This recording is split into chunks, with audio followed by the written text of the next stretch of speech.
This week's 1044 is brought to you by Chevron Delo 600 ADF Ultra Low Ash Diesel Engine Oil. It's time to kick some ash. Diesel prices are back on the rise. Why is it happening, and what can be done about it? You're watching CCJ's 1044, a weekly webisode that brings you the latest trucking industry news and updates from the editors of CCJ. Don't forget to subscribe and hit the bell for notifications so you'll never miss an installment of 1044. Hey everybody, welcome back. I'm Jason Cannon and my co-host on the other side is Matt Cole. Diesel fuel prices have been on a steady decline throughout 2023, but just a few weeks ago, prices started spiking again. Between the week ending July the 24th and the week ending August the 7th, diesels jumped about 43 cents. For the most part, trucking is at the mercy of fuel prices and those who control them. There are a few reasons behind the recent spike in prices, and all of them are external factors to trucking. Mike Kucharski, Vice President of Chicago-area-based JKC Trucking, joins us this week to explain some of the reasons prices are going up and some ways trucking companies can weather the storm as well as advocate for themselves. My name is Mike Kucharski, and I'm the Vice President of JKC Trucking. We specialize in LTL freight, which means less than truckload, frozen and refrigerated. We run from the whole Midwest, the whole West Coast, and back. We have two terminals in California, one in Stockton, California, which is Northern California, one in Santa Fe Springs, which is Southern California. And we do probably the biggest refrigerated carrier out of the Chicago-area area. What's driving these prices back up? Multiple things I would say. Obviously the war in Ukraine is not helping. The ban with the fuel for Russia is not helping. I was just reading that the extreme heat that we're having this summer is causing an issue with capacity. And I feel that, we've never kind of rebounded back through pre-COVID conditions with the fuel and the pricing. Since COVID, it's been up and down and upside down. Mike says his fleet of about 200 trucks saw a 47% increase in fuel spend in the first quarter of 2022 compared to 2021, and that's despite using significantly less fuel. Now, JKC also saw a 22% increase in the first quarter of this year compared to last year. You kind of a picture of what the truckers are dealing with, and us as being a refrigerated frozen carrier, we're burning fuel more because not only are we burning fuel moving the trucks, all the trailers, the reefers are burning fuel nonstop. And we've had a very hot, scorching summer. So obviously these reefers have been running nonstop to full capacity, which is also, beating us up in the pocket. It's no secret that higher diesel prices make trucking operations more difficult, but there is also an impact beyond the industry. We'll hear more on that from Mike after a word from 1044 sponsor Chevron Lubricants. Protecting your diesel engine and its after-treatment system has traditionally been a double-edged sword. The same engine oil that is so essential to protecting your engine's internal parts is also responsible for 90% of the ash that is clogging up your DPF and upping your fuel and maintenance costs.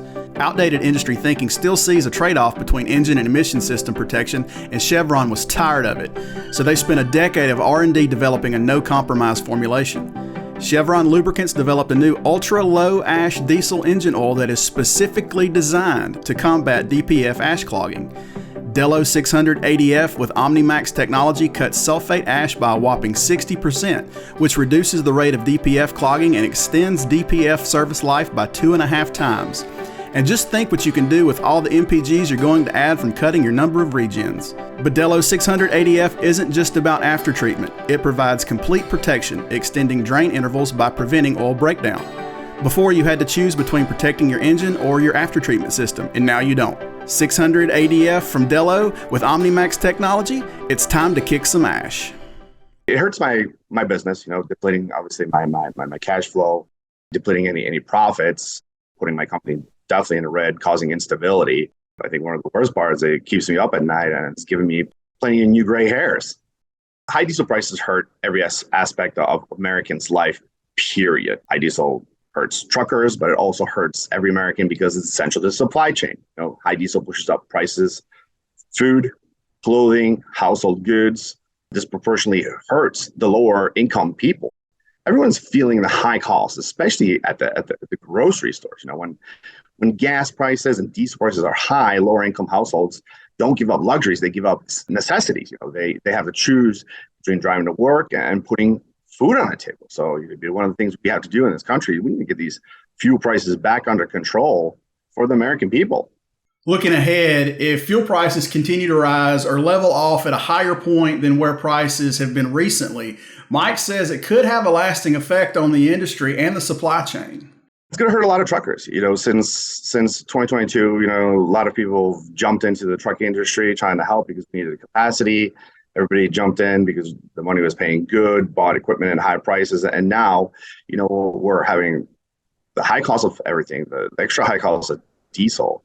And what we're having right now is it's really hurting all truckers is volume volatility because when you go to grocery stores, products are so expensive.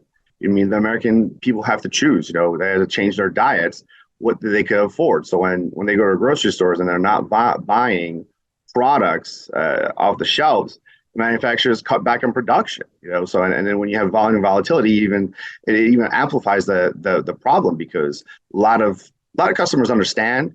A lot of customers, a handful of customers, will go to the market, and when they go to the market, they're going to give it to the lowest bidder. And how's this?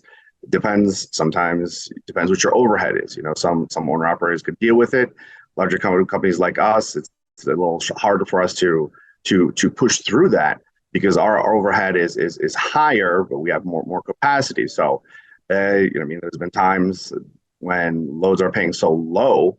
It's I hate to say this, and no owner should ever say this. It's cheaper to park the trucks than run them. Beyond the obvious of finding fuel discounts through association memberships and fleet cards to avoid paying retail prices at the pump, Mike says there is more trucking can do to advocate for itself when it comes to diesel prices. With the diesel, I would say, we needed to, as truckers and an industry, we needed to, tell the government, stop exporting diesel. I think that would help, give us tax incentives, highway diesel excise tax to lower or suspend, provide tax credits. My favorite would be make America energy independent again, because I think that would be a huge impact on all the diesel prices and the American people. And one of the things I've been saying, we welcome all lawmakers since COVID to sit down with us, so we can educate them. And we need, and we educate them what we need and what works on the front lines so they could understand the supply chain, how the supply chain operates, so we could discuss the issues and come up with solutions together to get the economy and the supply chain moving again, because I feel there's a huge disconnect because of the transportation world and the government. That's it for this week's 1044. You can read more on ccjdigital.com. While you're there, sign up for our newsletter and stay up to date on the latest in trucking industry news and trends. If you have any questions or feedback, please let us know in the comments below. Don't forget to subscribe and hit the bell for notifications so you can catch us again next week.